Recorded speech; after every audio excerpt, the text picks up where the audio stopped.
ദൈവനാമം മഹത്വപ്പെടട്ടെ. കർത്താവിൽ പ്രിയ വിശ്വാസികളുടെ സമൂഹമേ, നിങ്ങളെ ഏവരെയും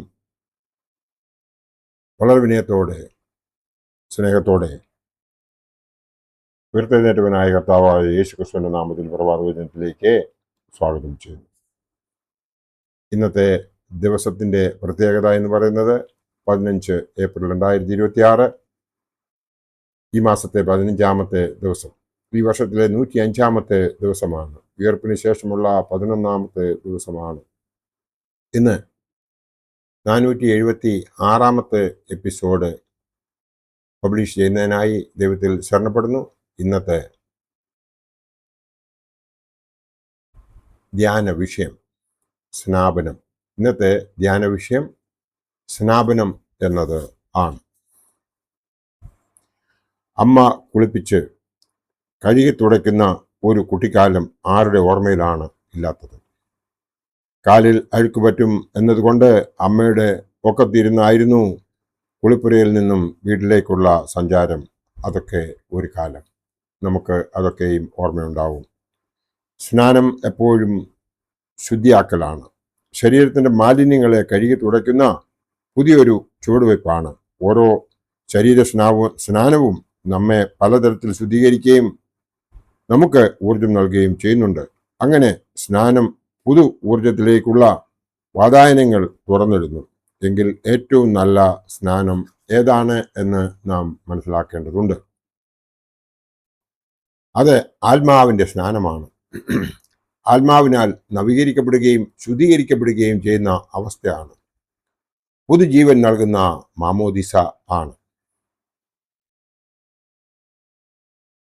ഒരുവൻ ക്രിസ്തുവിലായാൽ അവൻ പുതിയ സൃഷ്ടിയാകുന്നു എന്നാണ് പരിശുദ്ധനായ പൗലോസ് ശ്ലീഹ കൊരിന്ത്യർക്ക് എഴുതിയ 2-ാം ലേഖനം 5-ാം അധ്യായം 17-ാം വാക്യത്തിൽ പറയുന്നത്. അതായത് ഒരുവൻ ക്രിസ്തുവിലായാൽ അവൻ പുതിയ സൃഷ്ടി ആകുന്നു എന്നാണ്.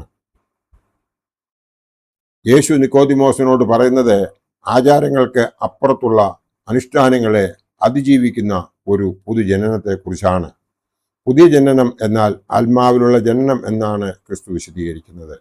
ഗ്രീക്ക് ഭാഷയിലെ ബാപ്റ്റിസോ എന്ന വാക്കിൽ നിന്നും രൂപം കൊണ്ട ബാപ്റ്റിസം എന്ന ഇംഗ്ലീഷ് വാക്കിൽ നിന്നാണ് മാമോദിസ രൂപപ്പെട്ടത്. കഴുകുക, വൃത്തിയാക്കുക എന്നെല്ലാമാണ് ഈ വാക്കിൻ്റെ അർത്ഥം. ചരിത്രം പരിശോധിക്കുകയാണെങ്കിൽ എല്ലാ മതവിഭാഗങ്ങളിലും ഇത്തരത്തിലുള്ള സ്നാന ശുശ്രൂഷകൾ ഉണ്ടെന്ന് കാണുവാൻ കഴിയും. ഉദാഹരണത്തിന് യഹൂദ മതത്തിൽ ആചാരപരമായ കാലുകഴുകൽ ഉണ്ടായിരുന്നു. അവിടെ പുരോഹിതർ വസ്ത്രങ്ങളും ഉപകരണങ്ങളും വരെ ശുദ്ധീകരിച്ചിരുന്നു. എന്നാൽ അതിൽ നിന്നെല്ലാം വ്യത്യസ്തമായ ഒരു പ്രക്രിയയാണ് ക്രിസ്തീയ സ്നാനം എന്ന് പറയുന്നത്. വെറും വികാരപരമായ ഒന്നല്ല നാം അതിനെ കാണേണ്ടത്. ആത്മാവിലുള്ള ദൈവികമായ അനുഭവമാണ് ക്രിസ്തീയതയിലെ സ്നാനം. ദൈവിക സാന്നിധ്യ അവബോധത്തിലൂടെ ഒരു വ്യക്തിയുടെ ജീവിതാനുഭവത്തെ രൂപാന്തരപ്പെടുത്തുന്ന, പുതുതാക്കി മാറ്റുന്ന അനുഭവമാണ് സ്നാനം അഥവാ മാമോദീസ. ക്രിസ്തു സാന്നിധ്യത്തിലൂടെ പാപമരണത്തിൽ നിന്ന് ഒരു വ്യക്തി പുതുജനനം പ്രാപിക്കുന്ന അവസ്ഥയാണ് സ്നാനം അല്ലെങ്കിൽ മാമോദീസ. ഒരു വ്യക്തി സഭയിലേക്ക് പുതുതായി ചേർക്കപ്പെടുമ്പോൾ സംഭവിക്കുന്നത് അതാണ്. ഒരു വ്യക്തിക്ക് അവനവനിൽ തന്നെ ഉയർക്കുവാൻ കഴിയുകയില്ല. ഉന്നതമായ ദൈവീക സാന്നിധ്യ അവബോധത്താൽ മാത്രമേ ഒരുവനെ ക്രിസ്തുവിൽ ആയിത്തീരുവാൻ സാധിക്കത്തുള്ളൂ. കൃപയുടെ വാഗ്ദാനമാണ് മാമോദീസയിലൂടെ ഒരു വ്യക്തിക്ക് ലഭിക്കുന്നത്. പരിശുദ്ധാത്മാവാണ് അവിടെ നമ്മുടെ ശക്തിയായി മാറുകയും സഹായത്തിന് എത്തുകയും ചെയ്യുന്നത് എന്ന് നാം ഓരോരുത്തരും മനസ്സിലാക്കേണ്ടതുണ്ട്. അപ്പോൾ ലോകത്തിൻ്റെ അടിമത്തം അവസാനിക്കുകയും അയാൾ ദൈവത്തിൻ്റെ, ക്രിസ്തുവിൻ്റെ സ്വന്തമായി തീരുകയും ചെയ്യുന്നു എന്നാണ് നമ്മുടെ സഭ നമ്മെ പഠിപ്പിക്കുന്നത്.